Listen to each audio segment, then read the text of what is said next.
थोड़े समय बाद जब राजकोष खाली होने लगा तो नरवाहन के साथियों ने सोचा, अरे भैया ये तो कुछ करेंगे नहीं, तो बस रोते रहेंगे, हम ही लोग जाकर के डकैती करते हैं। तो नरवाहन के डाकू लोग गए डकैती करने के लिए। अब भय गांव से सारा भय तो खत्म हो गया, तो सब सारे जो व्यापारी थे इत्मीनान से आते थे, विश्राम करते थे आकर के। तो उस समय एक जैन व्यापारी आया, यमुना जी के घाट पे विश्राम कर रहा था। उस समय नरवाहन के लोग वहां पे आ गए। उन्होंने क्या किया, जैन व्यापारी का जितना धन सामग्री था सबका अपहरण कर लिया और उसको बंदी गृह में डाल दिया।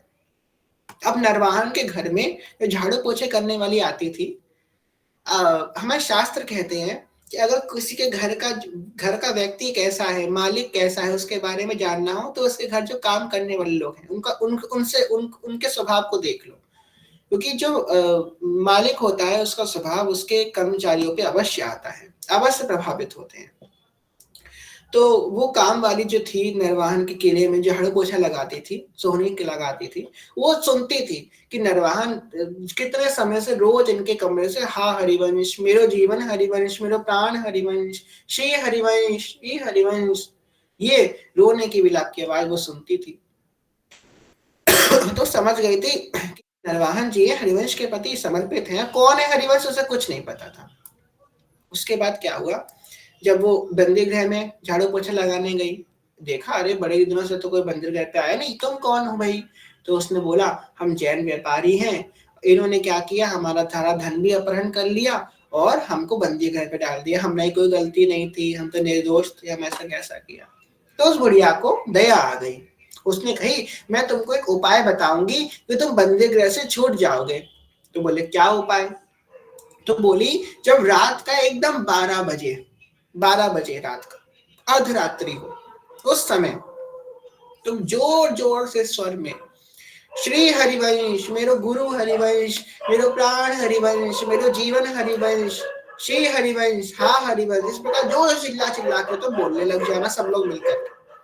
तो बोला, इससे क्या होगा? तो बोले, बस तेरे जितना बोला है उतना तुम करना। तो बोली, अच्छा, और एक बात और ध्यान रखना। बोली, क्या? जब तुमसे कोई पूछे कि तुम श्री हरिवंश को जानते हो क्या, तो तुम इतना बोल देना कि हाँ, मैं श्री हरिवंश का शिष्य हूँ, ये बात तुम बोल देना। बोले, ठीक है, अच्छी बात है। वो ऐसे ही उन्होंने किया। रात का 12 बजा और रात के 12 बजते जैन व्यापारी के संग जितने लोग थे सब जोर जोर से चिल्लाने लग गए, हरिवंश हरिवंश हरिवंश हरिवंश हरिवंश हरिवंश हरिवंश हरिवंश, मेरो प्राण हरिवंश, मेरो गुरु हरिवंश, मेरो प्राण हरिवंश, मेरो गुरु हरिवंश, हरिवंश हरिवंश हरिवंश हरिवंश, जय जय हरिवंश, जय जय हरिवंश, जय जय हरिवंश, जय जय हरिवंश। और मानो वो दाई जो बुढ़िया थी उसने हम लोगों को भी एक उपाय बता दिया है। इस संसार बंधन की कैद में तो हम और आप भी तो पड़े हैं ना।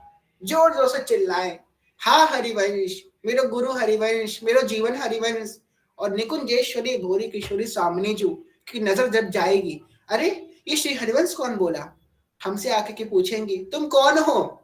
हम कह देंगे, मेरे गुरु हरिवंश दयाल, मेरे गुरु हरिवंश दयाल, मन रखियो अपने चरणन में। और इस नाते से प्रिया जी नेति नेति हमको गलभैया देंगे, नेति नेति हमको प्रेम करेंगे, अरे तुम श्री हरिवंश के शिष्य हो, तो ये सजनी चुके हो। ये नाता है हमारा प्रिया जी से। प्रिया जी हमारी कौन है? प्रिया जी हमारी सखी की सखी हैं, हमारी सखी हित सजनी, हमारी हित सजनी की सखी हैं प्रिया जी हमारी सखी की सखी हैं। जैसे सब सखियां बोलती है ना, हमारे माई श्यामा जी को राज, ऐसे प्रिया जी बोलती है, हमारी माई सजनी जी को राज। तो जैसे ही जैन व्यापारियों ने चिल्लाना चालू किया, हरिवंश नाम का उद्घोष करना प्रारंभ किया, वैसे ही नरवाहन एकदम व्याकुल हो गया, ये मेरे प्रभु का नाम, ये हरिवंश नाम कौन बोल रहा है, कौन बोल रहा है? एकदम अपने कमरे का दरवाजा तोड़ के बाहर निकला, कहां से आवाज आ रही, कहां से आवाज आ रही है? उस आवाज के पीछे पीछे गया, अरे ये तो मेरे किले से आ रही है, कौन है जो हरिवंश नाम उच्चारण कर रहा है? रोते रोते आंखों से धड़ाधड़ नीर बहता जा रहा है, दौड़ा दौड़ा जा रहा है बंदीगृह की तरफ। बंदियों की तरफ देखा कि कुछ जैन व्यापारी लोग बैठ करके गोल में मेरो प्राण हरिवंश, मेरो गुरु हरिवंश, इस प्रकार हरिवंश नाम का उच्चारण कर रहे हैं। अब देखो यहाँ पे देखो नाम के प्रभाव से क्या हुआ, वो जैन व्यापारी नाम ले रहे हैं, उनको पता भी नहीं हरिवंश कौन है, कोई भाव भी नहीं है हरिवंश नाम में, पर सिर्फ हरिवंश नाम, हरिवंश इतना कहने मात्र से उनकी कैसे सदगति हो गई, तो हमारी क्यों नहीं होगी। नरवान ने उनसे पूछा, अरे भैया तुम श्री हरिवंश नाम ले रहे हो, और तुरंत बंदे गए, खुलवाया, अंदर गया, भाई तुम कौन हो, उसके पहले को चरण पकड़ लिया और बोले तुम कौन हो, तुम कहाँ से आए हो। उसने जो बुढ़िया ने सिखाया था वही बोल दिया कि हम श्री हरिवंश के शिष्य हैं। ये बात सोचते ही नरवाहन अपना सर दीवार में पटक पटक के रोने लगा, इतना सर पटका कि आग सर से खून तक निकलने लग गया। हाय मुझसे ऐसी गलती हो गई, हाय मैंने ये क्या कर दिया कि मेरे बंदिगे पे साक्षात मेरे प्रभु के शिष्य बैठे थे, मैंने ऐसा ऐसा मुझसे अपराध कैसा हो गया। उन्होंने 7 शिष्यों को, जितने थे जैन व्यापारी उनके संग कितने लोग, सबको बाहर किया, जितना धन लिया था उसका 10 गुना धन वापस अपने पास से दे करके उनको विदा किया। जैन व्यापारी तो सोचने लग गया बात पे, कहा हम वहां पे पड़े थे, कहा हमको 10 गुना धन मिल गया, ऐसा क्या हो गया, ये हरिवंश नाम ने ऐसा क्या करा दिया, ये कौन है हरिवंश। वापिस जाने लगा दिल्ली की तरफ, तो उसके मन में आया एक काम करते हैं, हरिवंश से मिल के जाते हैं, कौन है हरिवंश जिनके बगल में 10 गुना धन मिल गया और मैं छूट गया, ये है कौन हरिवंश। मदन टेर पे गया। अब देखो जैन व्यापारी के मन में कोई भाव नहीं था, ये जैन व्यापारी के मन में कोई समर्पण नहीं था, उसको तो कामना पूर्ति हो गई। देखो तभी कहते हैं एक निष्काम भाव से किया गया कर्म अनेकों अनेकों सकामता पूरी कर सकता है। एक निष्काम कर्म में इतना फल है कि वह 100 कामनाओं की पूर्ति कर सकता है। अगर आप एक माला करते हो ना किसी कामना से कि राधा राधा राधा राधा इसके फलस्वरूप श्री जी मुझे ये दे देना, तो वो तो मिल जाएगा, पर अगर एक माला निष्काम भाव से करते राधा राधा राधा राधा श्री जी ये आपके चरणों समर्पित, मेरी कोई कामना नहीं थी, तो उस एक माला से 100 कामना पूर्ति हो सकती है, एक माला से। इसलिए निष्काम भाव को ज्यादा यहाँ पे जोर दिया गया है, सबसे हित निष्काम मति, निष्काम भाव से। नरवाहन गया था वो निष्काम भाव से गया था, पर जैन व्यापारी कामना भाव से गया, तो उसके अंदर कोई परिवर्तन नहीं आया। हिज्जू के पास भी दंडवत किया, हिज्जू से बोला कि हम ऐसे ऐसे बंदी गृह पे चले गए थे, बोले अच्छा, और हमने आपका नाम लिया और हमने उससे बोला कि हम आपके शिष्य हैं, तो उसने हमको चरण पकड़ के हमको छोड़ दिया। हिज्जू ने सोचा अच्छा ऐसा किया नरवाहन ने। हिज्जू ने आदेश दिलवाया, एक संदेश वाहक को भेजा नरवाहन के पास, कि नरवाहन से कहलाया कि आप मदन टेर पे आइए, हिज्जू को आपसे मिलना है। जैसे ही ये बात नरवाहन के पास पहुंची, नरवाहन तो झूम झूम के नाच रहे हैं, मेरे गुरु हरिवंश दयाल, मेरे गुरु हरिवंश दयाल, मन रखियो अपने चरणन में, राधा वल्लभ लाल गोपाल, मन रखियो श्री वृंदावन में।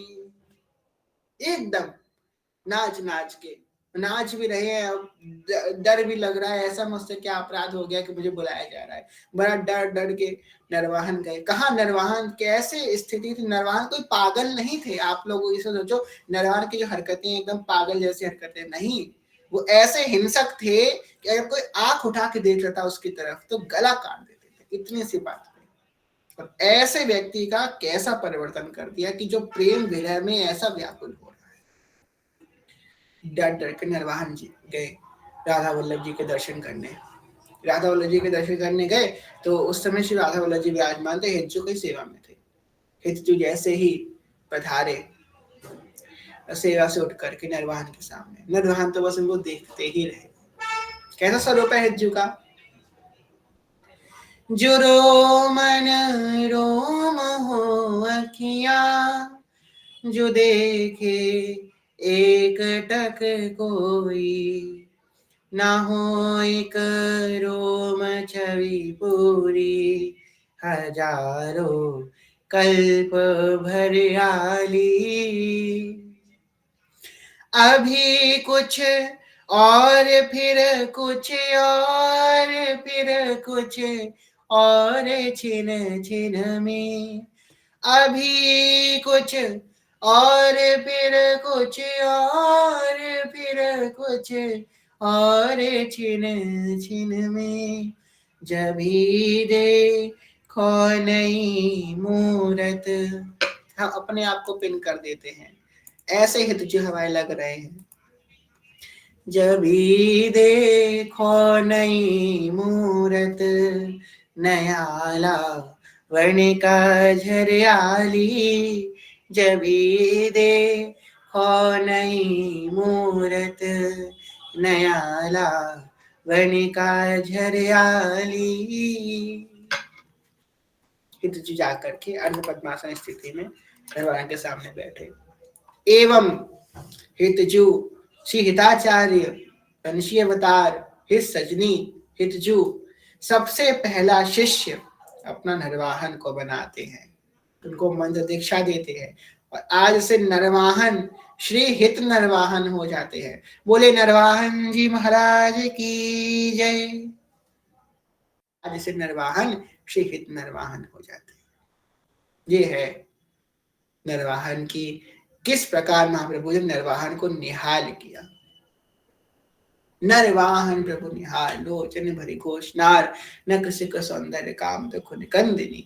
निहाल कर दिया महाप्रभु ने नरवाहन को, नेति नेति सुख प्रदान कर दिया। और इतना ही नहीं, सबसे पहला शिष्य तो बनाया ही। अब बताओ, उसका पास्ट देखा हितजू ने कि इसका फ्यूचर देखा, प्रेजेंट देखा, बस उसको अपना बना लिया पकड़ करके। उसका कोई कर्म ऐसा नहीं था, फिर भी उसे हितजू ने, और सबसे पहला शिष्य हितजू ने नरवाहन को बनाया। पता है, जब कभी हमसे कोई चेष्टा हो जाती है तो हमको सबसे पहले बुरी चेष्टा के फलस्वरूप भगवान से दूरी होती है। कभी भी गलत कार्य हम करते हैं, उसके फलस्वरूप क्या होता है, भगवान से दूरी हो जाती है। तो भगवान से दूरी हमको कभी नहीं रखनी है।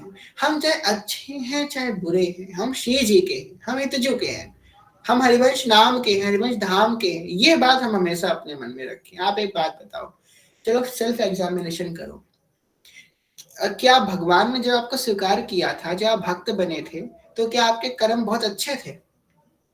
खुद बताओ। क्या आप एकदम सात्विक व्यक्ति थे, या आप एकदम बिल्कुल भक्ति भाव वाले थे जब भगवान ने आपको स्वीकार किया था? नहीं किया था, तो आप बिल्कुल नहीं थे उस समय। तो जब भगवान ने आपके उस वाले समय में आपको स्वीकार कर लिया, तो अब क्यों नहीं स्वीकार करेंगे? अब तो उनकी कृपा से थोड़ा बहुत हरिवंश नाम लेने भी लग गए हो, कथा में जाकर के बैठने भी लग गए हो, भक्तों का संग भी करने लग गए हो। जब भगवान ने आपके उस वाले स्वरूप को स्वीकार कर लिया, जब भगवान ने आपके उस वाली स्थिति में जब वैसे थे, तब भगवान ने आपको, श्री जी ने आपको उस समय स्वीकार कर लिया, तो अब श्री जी अभी क्यों नहीं स्वीकार करेंगे? श्री जी से दूरी नहीं रखनी है। बस सबसे बड़ी चूक यही है कि बस ये हितजू से, अपने आचार्य, अपने गुरु, अपने इष्ट से कभी दूरी नहीं रखनी है। ये दूरी बहुत दूर चली कर देती है, दूरी कभी नहीं रखनी है बस उनसे। तो इस प्रकार हितजू ने नरवाहन को निहाल किया। फिर आगे नेति नेति हम लोग अनेकों भक्तों के चरित्र सुनते हैं, विस्तार करेंगे तो बड़ी देर हो जाएगी। हरिराम व्यास जी का चरित्र आता है। हरिराम व्यास जी जो है बड़े वेदांत के प्रवीण पंडित होते हैं, और जब हितजू के सामने आते हैं, हितजू को देखते ही उनके सारा पांडित्य, सारा ज्ञान विज्ञान सब दह जाता है। 40 ट्रॉली भर के पोथी लेके आए थे, सब यमुना जी में बैठा देते हैं, तो चर्चा ही नहीं करनी। क्यों लेके आए थे? हितजू से चर्चा करेंगे ज्ञान विज्ञान की। हितजू को देखते ही सारा ज्ञान विज्ञान धरा का धरा रह गया, और हरिराम व्यास जी हित की शरण में आकर के हित हरिराम व्यास जी हो गए, उन पे कृपा करी हितजू ने। एक और पद हम लोग श्रवण करते हैं, फिर विश्राम करेंगे आज कथा को। राधिका वल्लभ लाल आज्ञा सौर साल दई, सेवा को प्रमास को विलास कुंज धाम को, सेवा मोह प्रकाश ओ विलास कुंज धाम को। सोई विस्तार सुख सार दृग रूप पायो। दियो रसिकन जीनो, लियो पीछ बाम को। निशिदिन गान रस मधुरी को पान और अंतर सिहान एक। काम श्यामा श्याम सो, गुण सोनूप कही कैसे के स्वरूप कहे। लहे मन मोद जैसे और नहीं नाम को। राधिका वल्लभ लाल आज्ञा सो, रसाल दई सेवा मोह प्रकाश हो। विलास कुंज धाम को। राधा वल्लभ लाल ने उनको आज्ञा दी। क्या आज्ञा दी? कि हमारी अष्टयाम सेवा को विस्तार करे एवं हमारी निकुंज माधुरी का विस्तार करे। वही तो इच्छा सखियों की थी और इसलिए तो उनका प्राकट्य हुआ था।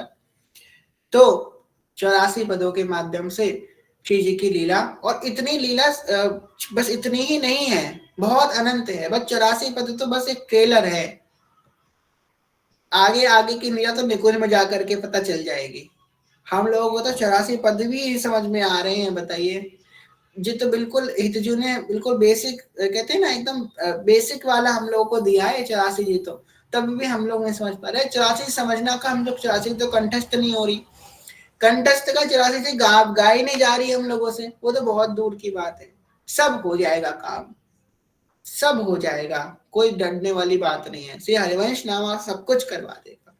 हरिवंश नाम में ऐसी ये खींचता है आपको, हरिवंश नाम अपनी तरफ खींचता है। जब तक हरिवंश नाम आपको अपने में मिला नहीं लेगा तब तक आपको छोड़ेगा नहीं। जिसने हरिवंश नाम पकड़ लिया, जब तक आप हरिवंश हित रूप नहीं हो जाओगे तब तक आपको छोड़ा नहीं जाएगा। हित रूप क्या, प्रेम रूप नहीं हो जाओगे।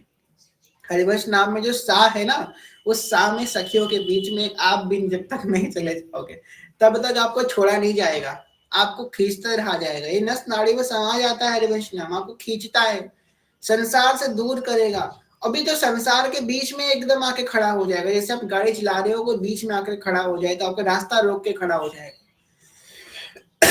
आपको आगे नहीं बढ़ने देगा, रोक देगा उस जगह पे, चिंतन करवाएगा, बैठा के चिंतन करवाएगा। वैसे ही हरिवंश नाम आपको निकुंज में ले जाएगा, अपना चिंतन करवाएगा, अपने में रमण करवाएगा, अपने रूप ही बना देगा। कह रहे हैं कि दियो रे से कन जीनो, लियो पच्छ बाम को। निसे दिन गान रस माधुरी को पान।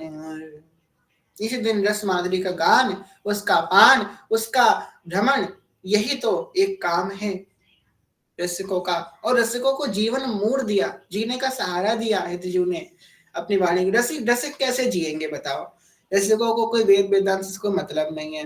क्या करेंगे वेद वेदांत तत्वों की बातें जान करके, ज्ञान विज्ञान की, सांख्य योग, ज्ञान योग, ये योग वो योग, क्या करेंगे रसिक की सब जान करके? तो रसिकों के जीवन की मूर, रसिकों को जीवन जीवन जीने के लिए तो कुछ देना तो पड़ेगा कि क्या जिएंगे वो।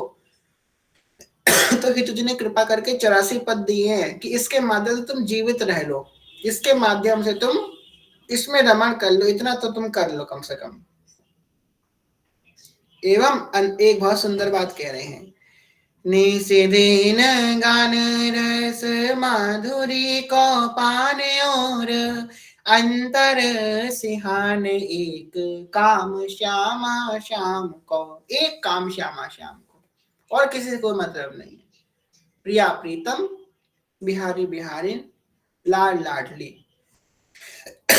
इसके अतिरिक्त और कोई काम नहीं है। गुण सोनूप कही कैसे के स्वरूप कहे। लहे मन मोज जैसे और नहीं नाम को। तो प्रबोधानंद सरस्वती एक सन्यासी वेश, इन्होंने सन्यासी वेश धारी थे, जिन्होंने गौड़िया संप्रदाय के बड़े प्रसिद्ध संत थे। वो हितजू के शरण में आए, हितजू से दीक्षा प्राप्त करी और हितजू का अष्टकम लिखा, हिताष्टकम। खैर बहुत विस्तृत कथा है। तो आज के भाव को, आज कथा को यही विश्राम करते हैं। कल सेवक जी का चरित्र सुनेंगे और फिर परसों से सेवा करनी प्रारंभ करेंगे। कहने सुनने को भूल चूक क्षमा करेगा, सभी से प्रेम में ज्ञान भक्ति हैं, बहुत छोटे हैं, फिर भूल चूक क्षमा करेगा, सभी के चरण प्रणाम। बांझकल्पतरुभ्यश्च कृपा सिन्धुभ्येव च पतितानां पावनेभ्यो वैष्णवेभ्यो नमो नमः। जय जय श्री नवनिमित निकुंज विलासी श्री राधा वल्लभ लाल की जय। महाप्रभु श्री हरिवंश चंद्र जो महाराज की जय। श्री हित सेवक जो महाराज की जय। समस्त सहचरी वृंद की जय। श्री वृंदावन धाम की जय। श्री यमुना रस रानी की जय। समस्त संत हरि भक्तन की जय।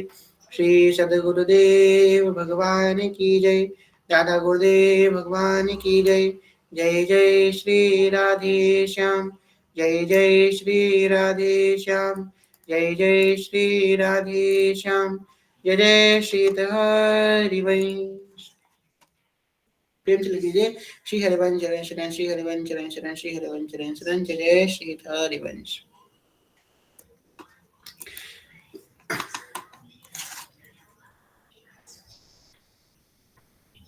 आपका कोई प्रश्न हो किसी का आज तो ले लेते हैं, बड़े दिनों से कोई प्रश्न नहीं लिया है तो आप लोग अपना हैंड रेज कर दीजिए जिसका इसका कोई प्रश्न है तो।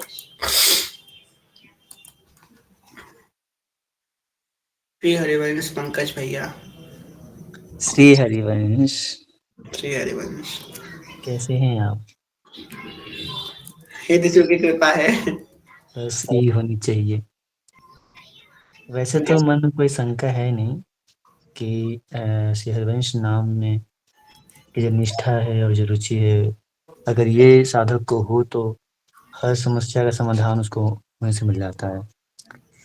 और वैसे सेवक वाणी में एक मैं नाम पता पढ़ रहा था श्री कृपा से, तो वहाँ पर सेवक जी ने श्रीमद् भागवत का जो श्रीमद् भागवत है उसको मतलब उसमें उन्होंने निष्ठा नहीं बताई है कि हाँ ऑब्वियसली, क्योंकि श्री हरिवंश नाम एक अलग प्रेम का भाव है जहाँ पर हमारी श्री जी का सारा नाम विलास है।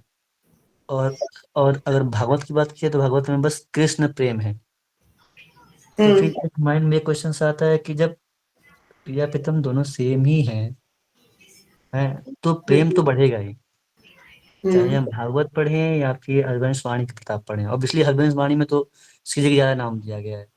तो लेकिन एक मन में क्वेश्चन आता है कि जब दोनों भाव एक ही हैं तब तो एक ही हैं, तो फिर रसिकों ने इस श्रीमद् भागवत को उतना मतलब अप्रूवल नहीं दिया है कि हाँ इसको आप इसे पढ़ोगे तो आपको ज़्यादा प्रेम भाव होगा। तो मतलब क्या इसके क्या रीजन रहा है इनका? बहुत सुंदर प्रश्न है आपका।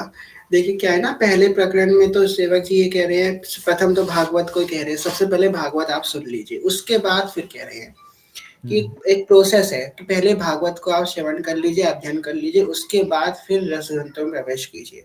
अब देखिए बात जो आपने बोली कि है तो दोनों ही प्रिया प्रीतम की बातें उधर भी हैं उधर भी है। तो देखिए प्रिया प्रीतम की बातें तो सब जगह है, ऐसे तो हर संप्रदाय में भी है। पर हम अपने जो आचार्य जन है उनका अगर अनुसरण करेंगे, उनकी बात सुनेंगे तो उसी भाव को हम प्राप्त करेंगे। फॉर एग्जाम्पल जैसे कि ठाकुर जी तो सब जगह हैं, बिहारी जी भी हैं, राधा रमन जी भी हैं, राधा वल्लभ जी हैं, दोनों में तीनों में कोई भेद नहीं है। पर हमारा जो विशेष प्रेम है वो श्री राधा वल्लभ लाल से है। क्यों? क्योंकि क्योंकि उनको हमसे प्रेम है, इसलिए हमको उनसे प्रेम है। इसका कोई आंसर तो नहीं है क्यों है प्रेम। तो रसिकों की जो वाणी है वो वाणी है पूर्ण रसमयी, सिर्फ पूर्ण पूर्ण राधा चरण प्रधान वाणी है। अब देखिए भागवतम में राधा रानी का वर्णन तो कई जगह है पर गुप्त रूप से है, पर राधा चरण प्रधान जो भाव है वो सिर्फ रसिकों की वाणी में ही मिलेगा, और वो भी वृंदावन धाम के रसिक। रसिक हर जगह भी हुए, रसिक पुरी धाम में भी रसिक हुए, द्वारका धाम में भी हुए, नाथ द्वारा में भी हुए, पर जो वृंदावन के रसिक हैं उनकी वाणी में आपको राधा चरण प्रधान। अब दान देरी नवल किशोरी मांगत लाड लालडन नागर प्रकट भाई दिन दिन की चोरी, अब ये आपको मिलेगा भागवतम में? नहीं मिलेगा। और बहुत सारी चीजें ऐसी हैं जो राधा चरण प्रधानता वहां पे नहीं मिलेगी। इसलिए अपने भाव के अनुसार अपने उपासना पद्धति के अनुसार चलने के लिए उन्होंने ये बात कही है कि आप सिर्फ हरिवंश वाणी को, हरिवंश नाम को ही आश्रय लेकर के चले और आपको भटकने की और कहीं जाने की आवश्यकता नहीं है। जैसे कि एक और एग्जाम्पल लेते हैं, हमारे गुरुदेव भगवान निषेध करते हैं ना कि जहाँ पे नॉन-वेज मिल रहा है और वेज मिल रहा है, वहाँ पे हमको जो है वेजिटेरियन हम नहीं खा सकते हैं। तो अगर कोई व्यक्ति ये सोचे कि हम बर्गर तो वहाँ पे भी खा रहे हैं, पर बर्गर तो हम वहाँ पे भी खा सकते हैं, तो खाया तो हमने बर्गर ही ना, नॉन-वेज के बीच रखा हुआ बर्गर भी खा लिया, वेज के और खाली वेज वाला बर्गर भी खा लिया। पर दोनों के परमाणु में बहुत फ़र्क हुआ, क्योंकि दोनों कहाँ पे बने हैं, दोनों का उत्पत्ति किस प्रकार से हुई है, उनमें बहुत फ़र्क होगा। हम यहाँ भागवत को नॉन-वेज नहीं कह रहे हैं, वो एक एग्ज़ाम्पल बस देने का प्रयास कर रहे हैं कि दोनों की उत्पत्ति कहाँ से हुई, दोनों का मूल श्रेय क्या है। भागवतम का मूल श्रेय है श्री कृष्ण की व्याख्या करना, श्री कृष्ण की प्रभुता का वर्णन करना। हमारी हित 84 जी में भी श्री कृष्ण की प्रभुता का वर्णन किया गया है, पर उनकी प्रभुता इस चीज में है कि वो राधा रानी के सबसे बड़े सेवक हैं। हमारे रस ग्रंथों में श्री कृष्ण की प्रभुता क्या है कि जय हो श्री कृष्ण। हम कहते हैं ना, रसिक शिरोमणि नंद किशोर, जो सबसे बड़े रसिक हैं, जो राधा रानी के सबसे बड़े भक्त हैं, सबसे बड़े सेवक हैं, उनकी जय हो। तो अपने भावानुसार रहने के लिए, अपने सिद्धांतानुसार रहने के लिए एवं अपने मार्ग प्रशस्त रहने के लिए ये बात कही गई है। जी, जी, जी, जी। और इसमें ये भी समझ में आता है कि अगर अगर आप इसको हरिवंश वाणी को पढ़ने के बाद अगर आप भागवत पढ़ते हो तो इसका कोई मतलब आएगा नहीं आपको, नहीं, कोई क्योंकि फायदा नहीं है कोई फिर फायदा नहीं है। तो इसलिए रसिकों ने बोला कि पहले आप पहले पढ़ लो, अगर पढ़ना है तो पहले पढ़ लो, क्योंकि उसके उसके बाद फिर उसका मतलब नहीं है पढ़ने का, क्योंकि उसमें बिल्कुल आपको रुचि आएगी ही नहीं। जो आनंद, वो रस उसमें हमारे हरिवंश वाणी में आएगी, वो भागवत में नहीं आएगी। बिल्कुल सही बात है। हम्म, जी, जी, जी। क्योंकि क्या है ना, एक बात यहाँ पे और है कि प्रथम प्रकरण में ये बात भी बोल रहे हैं सेवक जी, बाल चरित प्रेम को नीव। तो भगवान का जो बाल चरित्र है वो भागवतम में वर्णन है। जो बाल चरित्र होते हैं ना, वो एकदम हमारे मन का आकर्षण करते हैं। आप कभी बाल चरित्र भगवान के सुनो, एकदम हमारे मन में प्रेमाशक्ति बढ़ा देती है। वो प्रेम की नींव है, हमको एकदम प्रेम में खींचते हैं भगवान के बाल चरित्र। और प्रेम में स्थिति ये माधुर लीला करवाती है। निस दिन उसका चिंतन, निस दिन उसमें रमण, निसी दिन उसमें भ्रमण, ये माधुर लीला करवाती है। तो नींव से ही तो पैर ऊपर तक पहुंचेंगे ना। तो भागवतम इसलिए कह दिया कि पहले भागवतम का स्वाध्याय अच्छे से कर लीजिए। हमारी जब दीक्षा हुई थी उससे भी पहले, हमारे 2-3 लोग, उससे भी 2 साल से पहले की बात है। तो उस समय जब हितधाम में गुरुदेव भगवान दीक्षा देते थे, तो उस परिकर वहां पे उनसे पूछते थे कि आपने भागवत कभी पढ़ी है कि नहीं पढ़ी है पूरी। अगर आपने भागवत पढ़ी है तो आप दीक्षा निवेदन कर लीजिए, नहीं पढ़ी है तो आप थोड़ा समय ले लीजिए, भागवत पूरी पढ़ लीजिए, भागवत अच्छे से सुन लीजिए, उसके बाद आप इस मार्ग में जाइए। तो हमारे गुरुदेव भगवान शुरू से ये बात कहते आए कि पहले भागवत अच्छे से पढ़ लो, भागवत अच्छे से सुन लो, उसके बाद इस रस ग्रंथ में आओ। क्योंकि क्या होता है ना, नींव ही जब तैयार नहीं होगी तब कहाँ बिल्डिंग अच्छी बनेगी। तो प्रेम की नींव है बाल चरित्र भगवान के, प्रेम करना सिखाते हैं, कैसा प्रेम होता है उसका परिचय करवाते हैं। और माधुर्य लिया तो उसमें रमन करवा देती है। बाकी आप तो सब जानने वाले हैं, हमसे पूछ के क्या करेंगे, आप तो खुद इतना सब जानने वाले हैं। वो तो आपकी लीला है, आप ऐसे प्रश्न यहाँ पे कर रहे हैं भैया। श्री हरिवंश। ठीक है, और इसमें और भी ये बात समझ में आती है कि अगर हम हरिवंश शरणागति हो जाते हैं, ठीक है, और इसमें शरणागति होने के बाद जैसे योगी जी महाराज जी बोलते हैं इसमें अंदर की शरणागति होने के पश्चात श्रीमद् भागवत श्रवण करने की आवश्यकता अनुभव नहीं हो सकता है। बिल्कुल हाँ, तो इसलिए थोड़ा सा इसमें बात आती है कि हमारी जो हरिवंश वाणी है सर्वप्रथम प्रथम पे होनी चाहिए, और होती है, क्योंकि हर उपासक को ये होना चाहिए कि हमारी जो संप्रदाय है उस संप्रदाय से सर्वश्रेष्ठ होनी चाहिए। और ये मन में एक भाव अगर आता भी है ऐसा, तो उसको हम अपनी विवेक के द्वारा इसको हम तोड़ सकते हैं। बिल्कुल सही बात है, बिल्कुल सही बात है। ठीक है, श्री हरिवंश भैया। श्री हरिवंश, श्री हरिवंश। श्री हरिवंश भारती सखी। श्री हरिवंश लाला। जी जी बताइए। लाला, मेरा ये प्रश्न था कि जैसे सदगुरुदेव भगवान ने कहा है कि तुलसी जी को हम भोग में नहीं पधरा सकते हैं, तो फिर हम उनको कहाँ पधराएं? जैसे उनको तो सहचरी मानते हैं, तो बोलते हैं फिर हम भोग में तो उनको नहीं रखें, तो फिर क्या किया जाए? चरणों में चढ़ा सकते हैं, ठाकुर चरणों जी में के चढ़ा सकते हैं। चरणों में जी चढ़ा सकते हैं। जी। ठीक है, और और लाला, रख दीजिए उनको, तुलसी जी को ठाकुर जी के पास में रख दिया कि हमारे स्कंद पुराण में वर्णन आता है कि जो अब तुलसी जी तो धूप में रखी होंगी ना, तो उनको उठा करके गमला भगवान के पास रख दीजिए। जो इतना कार्य करता है, जो व्यक्ति रोज पूजा करते समय तुलसी का गमला उठा करके भगवान के पास रखता है, इतना करने मात्र से 100 गौदान का ये पुण्य मिल जाता है। बता, 100 गौदान आपने ऐसे कर लिया, इतना करने मात्र, उठा के रखने से बस। तो बताइए। और ये प्रश्न और था लाला कि जैसे जब हम नाम जप करते हैं माला से, तो जो सुमेरु के पास आते हैं, तो वो मन का हम पार कर सकते हैं कि फिर से वहीं से वापस आना होता है? नहीं नहीं नहीं, वापस आना पड़ता है, पार नहीं करना है, उसी से वहीं से घुमा कर लीजिए। अच्छा ठीक लाला, यही समझ गए ना ध्यान कैसे देना। घुमाना है ना, मतलब उसको जी वहीं जी, से। समझ गया, वहीं से वापस आ जाना है, फिर इधर हाँ चले जाना। हाँ। जी जी, श्री हरिवंश। श्री हरिवंश, श्री हरिवंश। जी जी, बताइए बताइए भैया। बाप रे, श्री हरिवंश, आपका कोई प्रश्न है?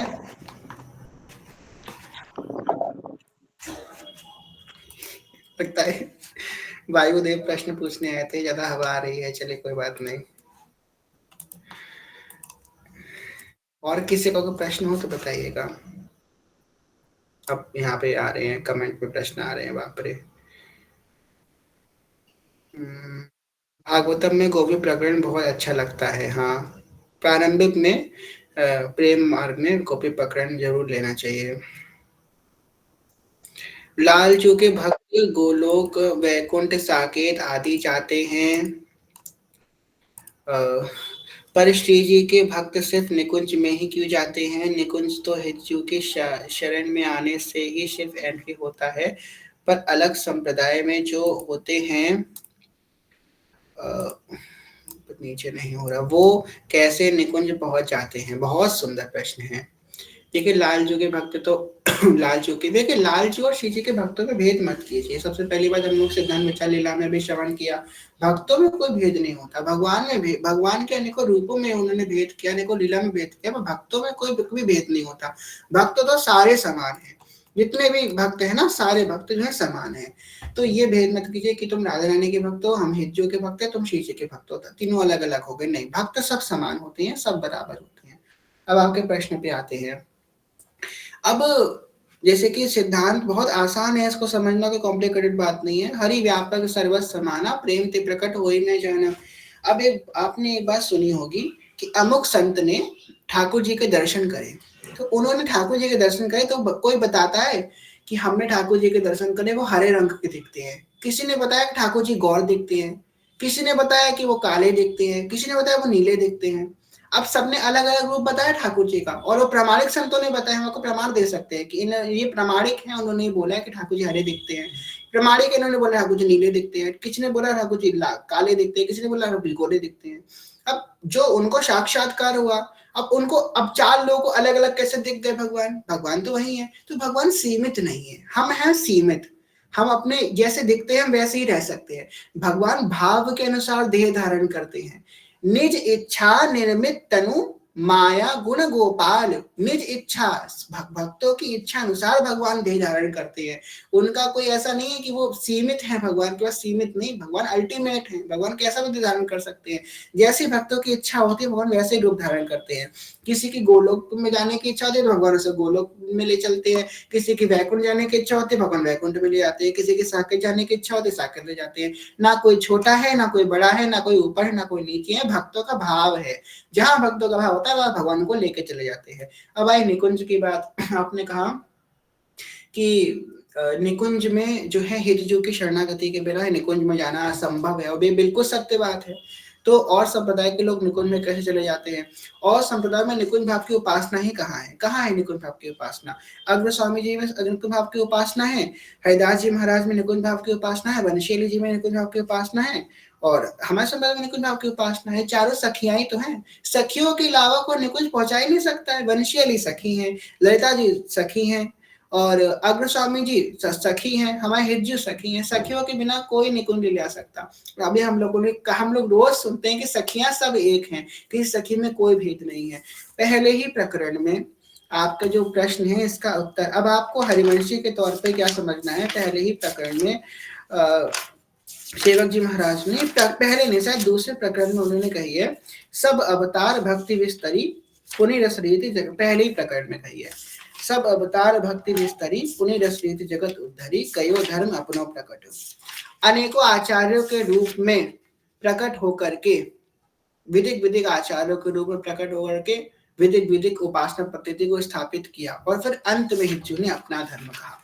तो हर आचार्य के रूप में हमारे आचार्य ही प्रकट हुई। ये बात हर उपासना पद्धति के व्यक्ति को अपने अंदर रखनी चाहिए कि अगर हम हरिवंश शरणागत है तो हमारे हिज्जू ही रामानुजाचार्य जी के रूप में प्रकट हुए, हमारे हिज्जू ही शंकराचार्य जी के रूप में प्रकट हुए, हमारे हिज्जू ही हरिदास जी के रूप में प्रकट हुए, हमारे हिज्जू वंशीली जी के रूप में प्रकट हुए।